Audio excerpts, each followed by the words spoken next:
Shemai Bill, it's really lovely to have you both here today. How are you both feeling? Great. What smoothie are you drinking? Gold machine. What one are you drinking, Tasia? Green machine. Green machine, okay. And I got the ruby machine. Tasia, sawl hiw ydych chi wedi bod yn y addysg Cymraeg a pa ysgol ydych chi'n mynd i ar y funud? Roedd fi wedi bod yn dysgu Cymraeg am 8 blynedd.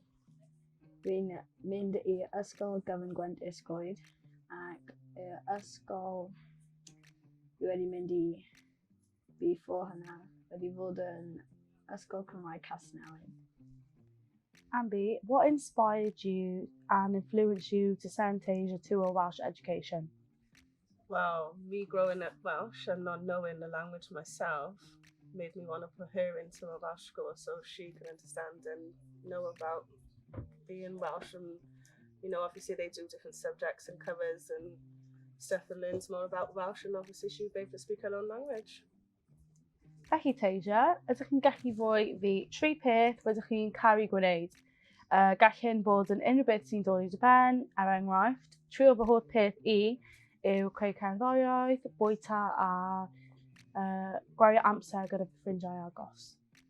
Rydw i'n cael gwneud fel tynnu lluniau a pethau fel hynna. Fi'n gallu peintio, ond fi ddim yn hoffi peintio. Fi'n hoffi gwneud ymarfer corff, unrhyw ymarfer corff. Fi'n gwneud, right now fi'n gwneud pêl-droed, fi'n hoffi chwarae pêl-fasged, fi'n chwarae rugby, street dancing fi'n gwneud hefyd, dawnsio stryd, a fi'n gwneud athletau. So, mae nhw'n hwyl. Do you feel as though there's times where you haven't been able to assist Tasia within her Welsh capabilities? And how did that make you feel?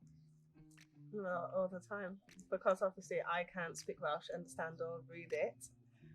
When she used to come home with her homework and stuff, it had to be all this. She'd be like, "Mum, look," and I'd be like, "Yeah, don't even know what that says on the paper," you know. So to say to the school, everything she done, any homework, anything she comes back to, is all her own work. Do you know what I mean? Feeling wise, yeah, you feel a bit upset because obviously you want to help your child with their homework and that, but at the same time proud because everything she done was her own. So as far as she's come now, it's been all her. So yeah. Tasia, oes unrhyw un Cymraeg rydych chi'n edrych i fyny at? Fi'n edrych lan at y mam, oherwydd mae'n gwneud gwaith ganed i edrych ar ôl y plant,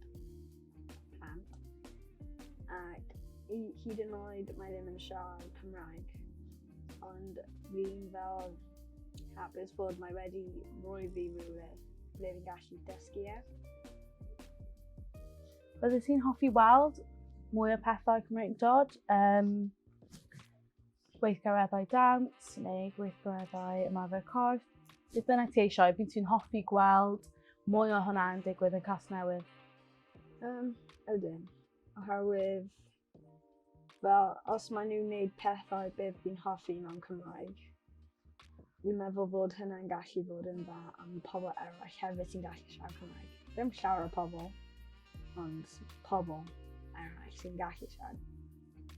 Fi'n meddwl fel dawnsio sy'n Cymraeg, neu unrhyw beth fel tiny, fel grwpau bach sydd yn gallu cael pobl eraill i fod yn fel, fi eisiau dysgu Cymraeg neu tipyn bach o fe. Meddwl hynny'n gallu bod yn dda hefyd, ond sesiynau dawnsio, tynnu lluniau, gwneud ad. Meddwl, fel hynny'n gallu bod yn cool. Mae ddim yn digwydd, ond fi eisiau fe i digwydd. Do you feel like the Welsh community has had a positive impact on you? Do you feel like the Welsh language has benefited the community? It's getting there. It's getting there. It's more known, like obviously with the Welsh speaking schools and stuff now, there's more things to do when you hear about it, whereas before you didn't. So they just gotta literally stay on top of it and make sure that they keep doing it, otherwise it will just fade away in the background. Would you be interested in attending any Welsh classes that were willing to support you around Newport, or if you were given the opportunity, would you involve yourself in the Welsh language? And can you give us a reason why or why not? Yeah, I would.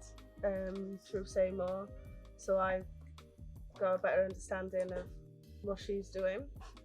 You know, be able to understand, help her a bit more. Well, wouldn't be able to help her because she would be in front of me, but you know, it's something we could do together and be a positive thing on us being Welsh, and you know. Beth ydw i eisiau dysgu ti? Ydw i'n gallu just dweud un fel easy? Fel, rydw i'n caru ti, a rydw i'n gallu dweud yma'n Cymraeg. Ac I fi, rydw i'n gwybod ti yn. So she wants you to say rydw i'n caru ti, which means I love you in Welsh, so you can say it to her because she said, you know, you do. You love her, so she wants you to say it in Welsh. So rydw, yeah, go on. Rydw i'n caru ti. Ti. Yeah. Rydw i'n caru ti. Close enough. Well done, guys.